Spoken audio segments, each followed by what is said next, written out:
मिट्टी में हर प्रकार की फसलें पैदा होती हैं, फिर चाहे वो गेहूं, मक्का, बाजरा जैसे अनाज की फसलें हों या फिर तिल, अरंडी, सरसों जैसे तिलहन की फसलें।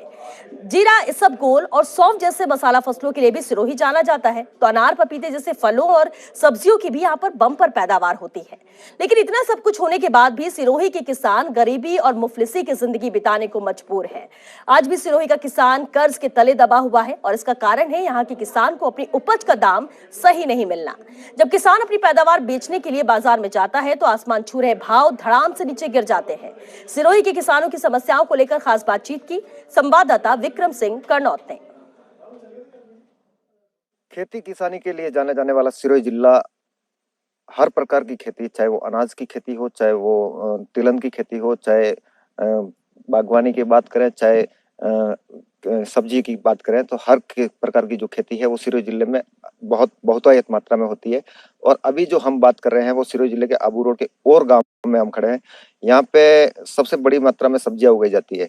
यहाँ के किसान सब्जी से मतलब बहुत बड़ा मुनाफा कमाने की कोशिश करते हैं, लेकिन जो मुख्य वजह उनकी जो रह जाती है उनके बिछड़ने की, वो होती है कि उनके जब सब्जी पकने की तैयारी होती है तब उनके भाव है वो गिर जाते हैं और किसानों को उसका फायदा नहीं मिलता है। हमारे साथ में और गांव के किसान हैं, इनसे जानते हैं इनके सब्जी की खेती में इनको क्या क्या समस्या आती है और ये सरकार से क्या मांग करते हैं। दिनेश जी, आप बताइए, आपके जो सब्जी की खेती है इसमें सबसे बड़ी समस्या क्या आती है इसको पकाने में वगैरह में? सब्जी जब बोते हैं तब इसकी वैल्यू कोई और रहती है, और जो जो फसल बढ़ती है इसमें किसान की मजदूरी लगती है, खाद बीज लगता है, अन्य प्रकार की सामान लगता है। लेकिन जो है वो मार्केट में जाते हैं उसका भाव इतना धड़ाम से गिर जाता है कि फसल का पूरा जो मूल्य मिलना चाहिए वो मिलता है। यहाँ तक तो उनको मजदूरी देने के लिए जो पैसा आना चाहिए वो भी नहीं आता। आर्थिक लाभ तो दूर दूर की बात है। यहाँ पे बहुत सारी खेतियां वो भी होती है जो आर्थिक दृष्टि से किसानों को मजबूत करती है, लेकिन यहाँ पे मंडियां नहीं है। यहाँ से फसल मार्केट में जाने के लिए साधन नहीं है।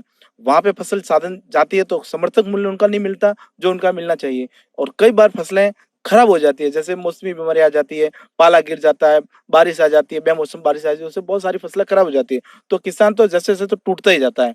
कई बार उसको फसल बोने के लिए, अनाज बोने के लिए ऋण लेना पड़ता है, और ऋण लेने के लिए जब वो बैंकों में जाता है तो बैंकों से ऋण तो ले लेता है, लेकिन कहती है सरकारें माफ कर देंगे, माफ कर देंगे, लेकिन सरकार ऋण माफ नहीं करती है। वो अभी आज से 1 साल पहले कांग्रेस सरकार ने घोषणा की थी कि 10 दिन में हम ऋण माफ कर देंगे किसानों का। मात्र 2014 से पहले जिन्होंने ऋण लिया था वो सोसाइटियों का माफ हुआ है, जबकि राष्ट्रीय बैंकों का आज तक माफ नहीं हुआ। और 2014 के बाद में जिस सोसाइटी को जिन्होंने ऋण लिया उनका भी आज तक माफ नहीं हुआ। ये मात्र एक छलावा होता है। किसान हमेशा ठगा जाता है, किसान को उचित दाम नहीं मिलता, वो अपने परिवार का पालन पोषण ढंग से नहीं कर पाता, वो अपने बच्चों को शिक्षा नहीं दे पाता। बहुत सारी समस्याओं किसान जूझता ही रहता है। सरकार बस वादे करती है, वादे करती है। जहाँ तक प्रधानमंत्री बीमा योजना का प्रश्न है, तो मुझे लगता है कि यहाँ पर बहुत से लोगों को समुचित जानकारी भी उपलब्ध नहीं करवाई जाती। ये किसान जो केंद्र बने उनकी ड्यूटी बनती है कि सेंट्रल गवर्नमेंट से, स्टेट गवर्नमेंट से किसानों के लिए क्या क्या लाभ दिया जाएगा, वो समुचित जानकारी किसानों को देते ही नहीं है। यहाँ तक कि वो जाता है तो उनको इग्नोर कर देते हैं कि कोई है नहीं, कोई है नहीं, इसलिए उनका लाभ भी उनको नहीं मिल पाता है। तो ये है किसान, जागरूक किसान है यहाँ के, जिन्होंने बताया कि किसान फसल बीमा योजना हो, चाहे प्रदेश सरकार की किसानों के प्रति जो भी योजना है वो उनका उचित प्रचार नहीं होने के कारण किसानों तक उसका फायदा नहीं मिल पाता। हमारे साथ में और भी किसान हैं, इनसे जानते हैं। आप खेती बाड़ी की किसानी करते हुए काफी समय हो गया, आपको क्या क्या समस्याओं का सामना करना पड़ता है? हमारी मेन समस्या है उचित दाम नहीं मिलना। हम खेती में लागत मूल्य लगा देते हैं और जब मंडी में हम जाते हैं तो उसका उचित दाम हमारे को नहीं मिलता है। आज हम धनिया और सब्जी की, गोभी, हर एक सब्जी की बात करें, धनिया आज की तारीख में 2 रुपये किलो जा रहा है मंडी में। 2 रुपये में हमारा लागत मूल्य भी हमारे को नहीं मिल रहा है। इसीलिए अब किसान बहुत परेशान है। किसानों के लिए उचित गोदाम की व्यवस्था हो, समर्थन मूल्य सरकार से निश्चित किया जाए ताकि किसान की आर्थिक स्थिति सुदृढ़ हो। आपके यहाँ पे जो आपकी सब्जियों की फसल आप जब सबसे ज्यादा यहाँ पे पैदा करते हैं, तो सब्जियों की फसल है वो किसान बीमा योजना में आती है क्या?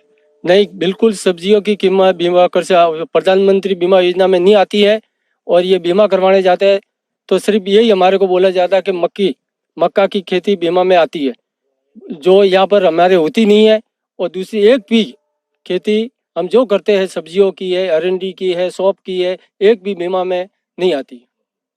हमारे साथ में और भी किसान हैं, इनसे जानते हैं। आबू रोड एक ऐसा क्षेत्र है जहाँ पे जो सौंफ की खेती जो होती है वो बहुत बहुतायत में होती है और बड़ी मात्रा में यहाँ पे सौंफ पैदा की जाती है। और आबू रोड की जो सौंफ है वो अपने खुद के नाम से एक अलग डिमांड के तौर पे इनको यहाँ पे लोग खरीदते भी है। तो उनसे जानते हैं कि सौंफ की खेती में इनको क्या क्या समस्याओं का सामना करना पड़ता है और सौंफ की खेती में ये सरकार से क्या चाहते हैं। सौंफ में ऐसा है कि अभी जैसे ठंडी गिर रही है, पाला गिर रही है, तो इसमें एक रोग आ जाता है जो मतलब खड़ा का खड़ा पौधा सूख जाता है। तो अभी ये संभावना पूरी बनी हुई है, बादल आ रहे हैं, जिससे एक माला की एक बीमारी होती है वो आ जाती है, कालिया आ जाता है। तो अभी ये संभावना पूरी बनी हुई है मौसम के हिसाब से। तो हो सकता है सौंफ का खेती भी पूरी तरह खराब हो जाए। अरंडी का खेती था, बारिश की वजह से, बारिश हुआ जो बीच में, उसमें पूरी तरह टूट गया है। कहा जाता है कि जो सौंफ की खेती है वो बच्चे की तरह पाल पोस के बड़ा करना पड़ता है। इसमें बहुत मेहनत लगता है और जब निकासी में आता है समय तो कोई रोग आ जाता है तो वो पूरी तरह नष्ट हो जाती है उसमें। किसानों के लिए सरकार ऐसी क्या व्यवस्था करे कि सौंफ की खेती भी यहाँ पे बहुत बड़ी मात्रा में की जाए और किसानों को भी फायदा हो और सरकार को भी उसका फायदा हो, इसके लिए क्या?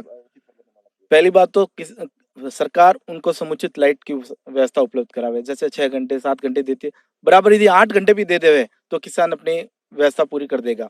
दूसरी बात, किसानों को समुचित ये उपलब्ध कराना चाहिए, बीज, खाद वगैरह जो चीजें होती है वो पर्याप्त मात्रा में कराई जावे। कृषि केंद्र खोल दिया जावे, मंडी खोल दी जावे और समर्थन मूल्य निश्चित किया जावे कि ये भले कैसी भी परिस्थितियां बन जाएगी लेकिन आपको इस भाव से, किलो का भाव से आपको पैसा मिलेगा ही। तब तो किसान दुगनी मेहनत करेगा। लेकिन उसको जो सौंप के नहीं मिलता है इसलिए वो टूट जाता है। जैसे दवाई छिड़केगा, इतनी दवाइयां वो लाता कहाँ से, दूर दूर से तो दवाइयां लाते, क्योंकि वो केंद्र ही नहीं है यहाँ पे, इसलिए इनको बहुत सारी तकलीफ आती है।